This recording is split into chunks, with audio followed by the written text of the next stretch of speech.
Yeah, there we go. So that now has little green dots on the sound. Oh. So that seems to be working. Hopefully you can hear me okay. Sadly, our original plans on sound and our backup plan have both failed.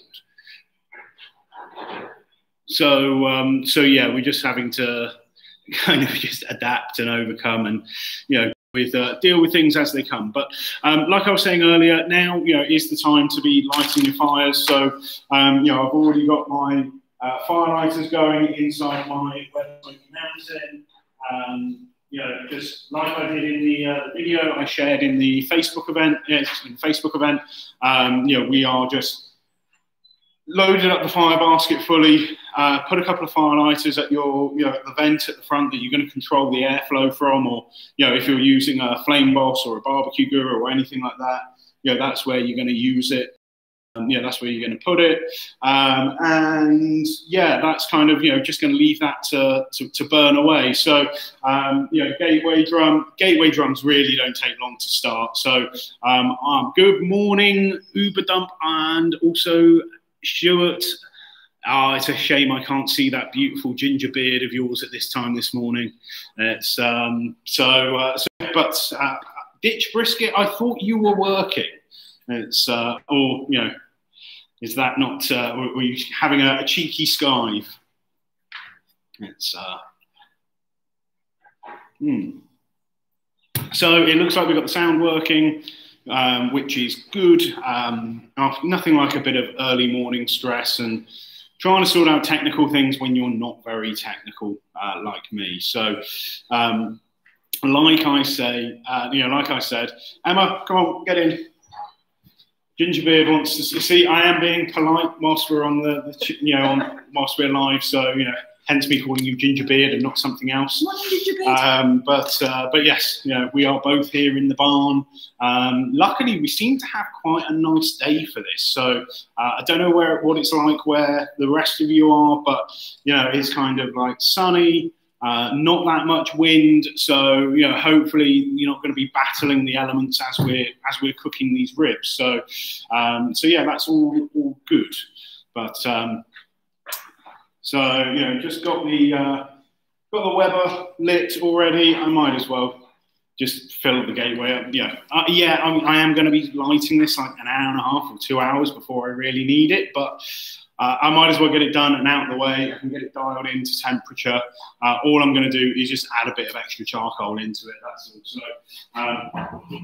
So yeah, I'm going to take my cooking racks out.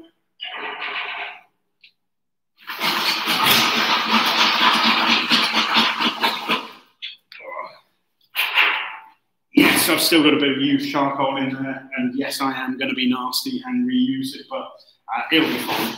So I'm just going to top up the fire basket.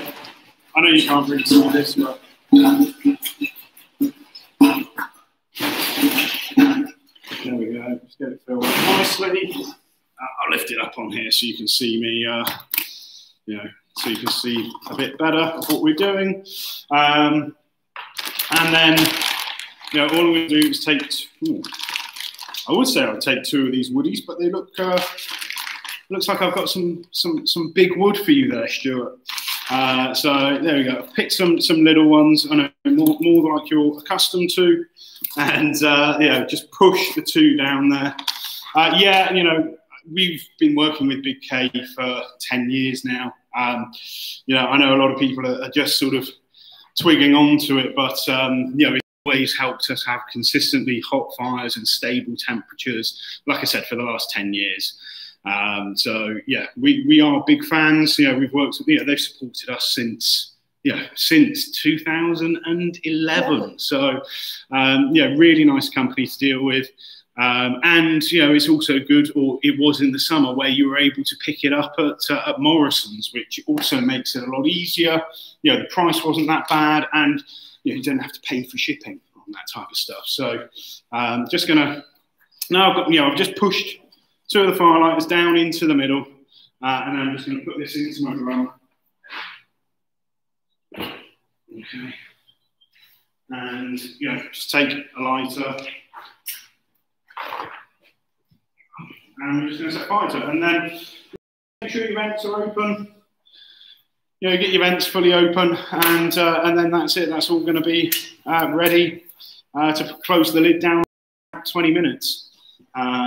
So yeah. You can see now on my WSM, the fire lighters have burnt out. We've got a nice little bed of coals sort of forming at the front, so that will be fine. What time is it, Em? We are at 10:25. 10:25. Time for a beer. It's getting close.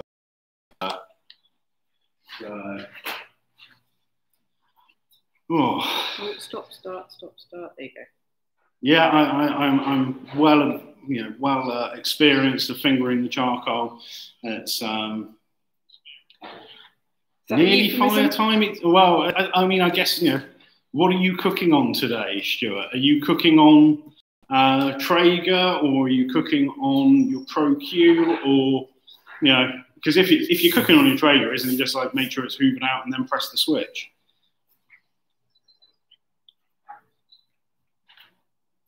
Almost Corona time. I have one ready for this as well. So yeah, brisket it out. I know that feeling.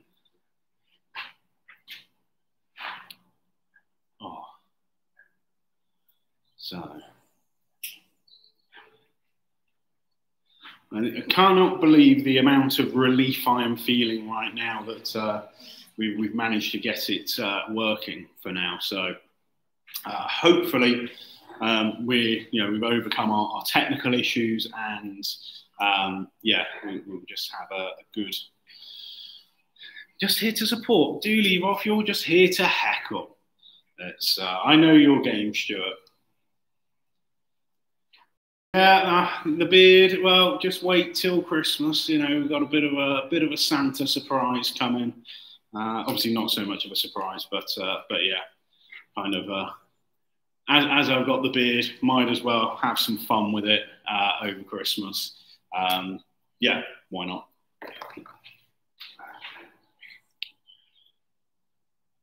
Hello, Italy. Hello, Italy. Which part of Italy? We've done a few contests in Italy over the years, and to be fair, always blessed with much nicer weather than we have over here. As well as also, it's nice to be able to not eat barbecue after the contest and venture out.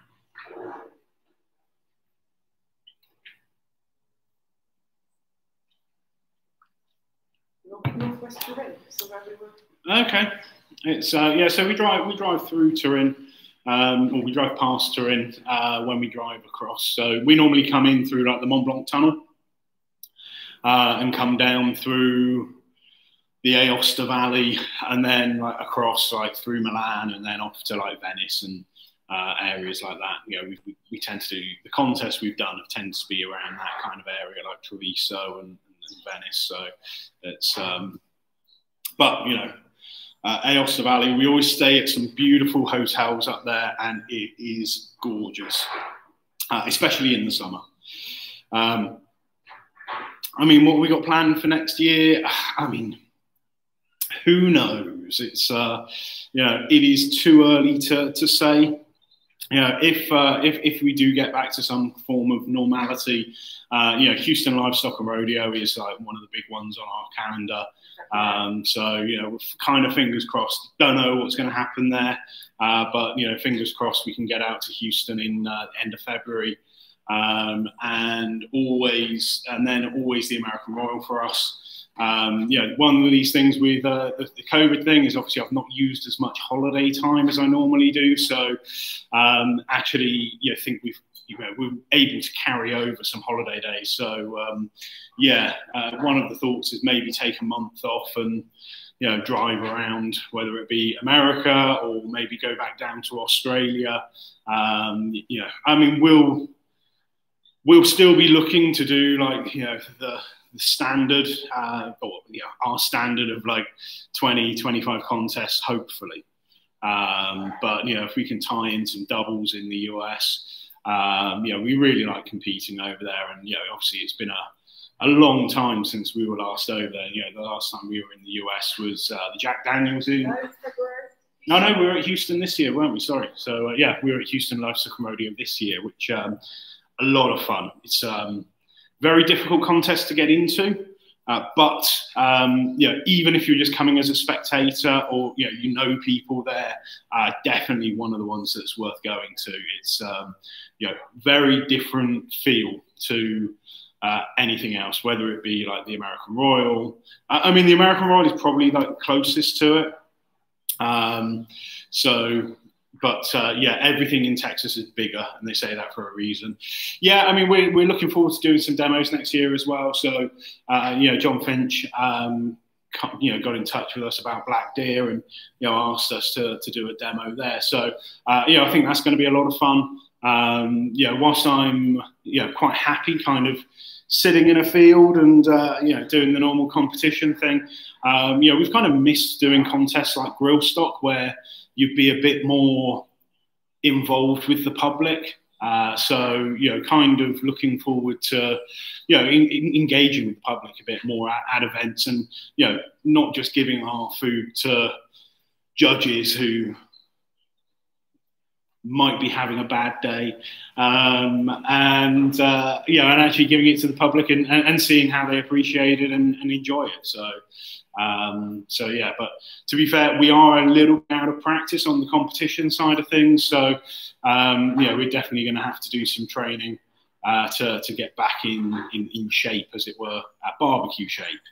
I might add, you know, get back in barbecue shape, ready for the contest. But yeah, we're pretty experienced at this type of stuff. So I know that within like, you know, giving a month, as long as I've got that kind of notice before when we're going to start our next contest, we can get ourselves into a reasonable shape, ready to cook.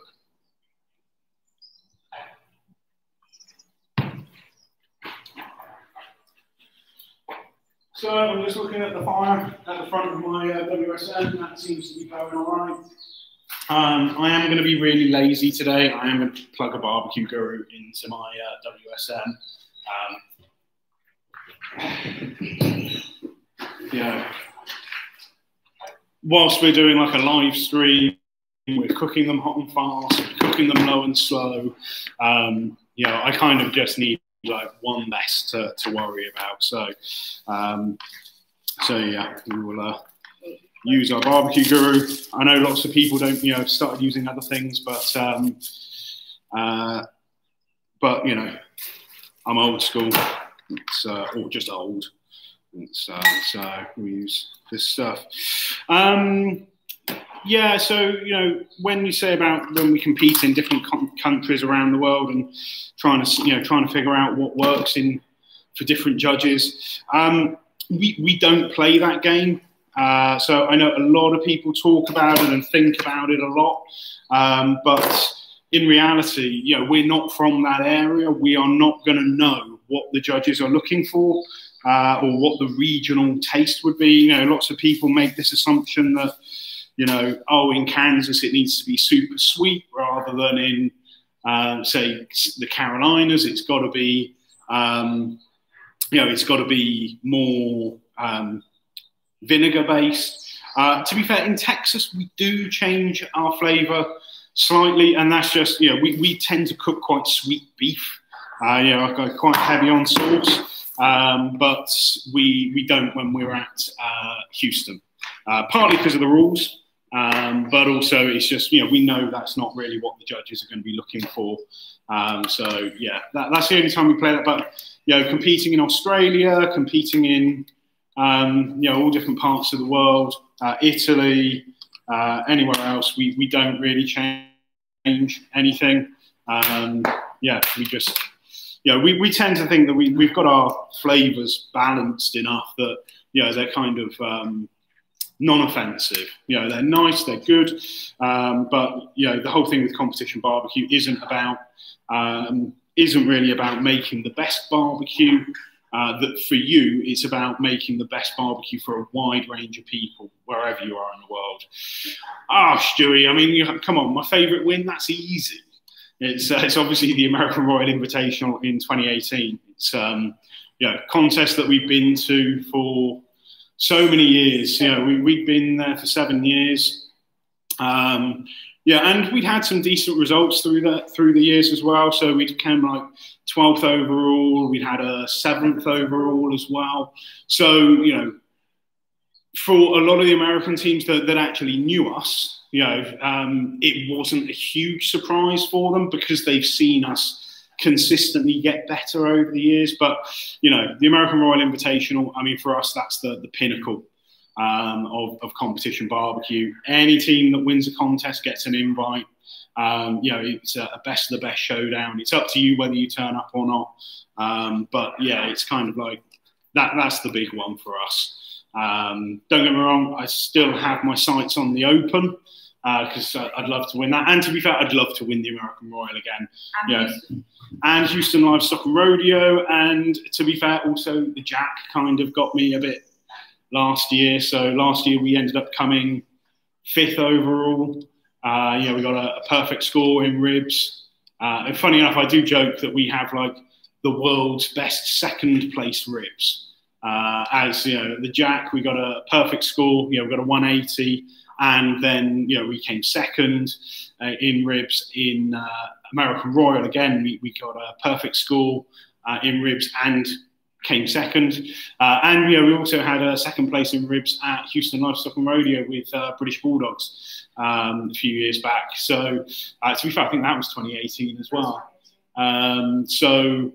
We have, a lot of 2nd place ribs. I'm still happy with the 2nd place at those contests.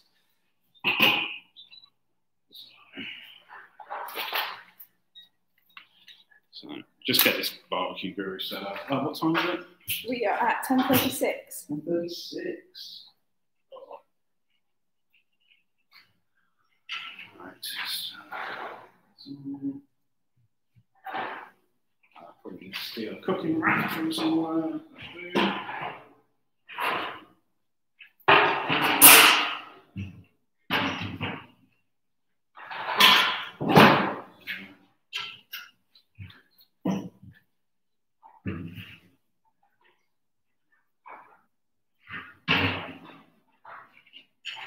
Do you need a bit too far?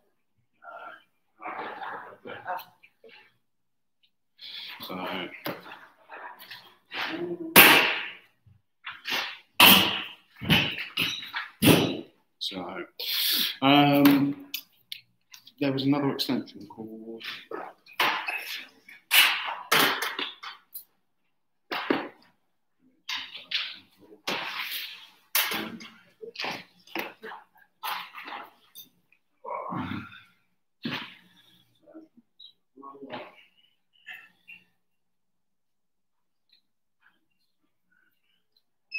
Yay!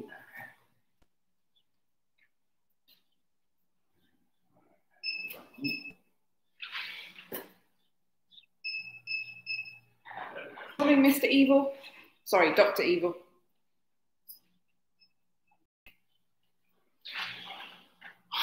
Better watch out, they'll have to get those sharks with the freaking laser beams out for you. So.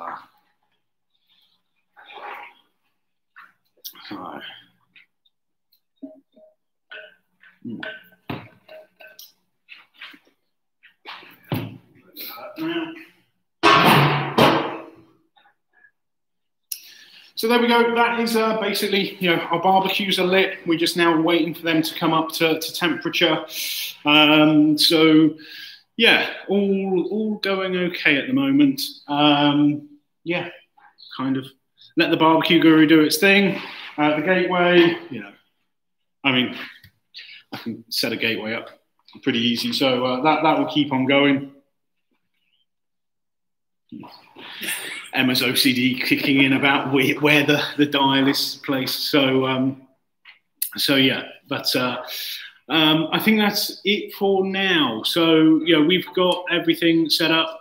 We're going to come back on live in 10 minutes. So it gives me a chance to smoke a cigarette or two. And we'll get ready for the main live stream to start at 10:50. So hopefully, you've all got your ribs ready. They're all defrosted, I hope. And we will come back then and we will start looking at how we're going to trim them up, how we're going to rub them down. We're going to take the backs off and all that kind of stuff that goes into cooking ribs. So we're gonna leave it there for now. Like I said, we're going to be back in about 10 minutes and we'll see all of you and hopefully a few more then.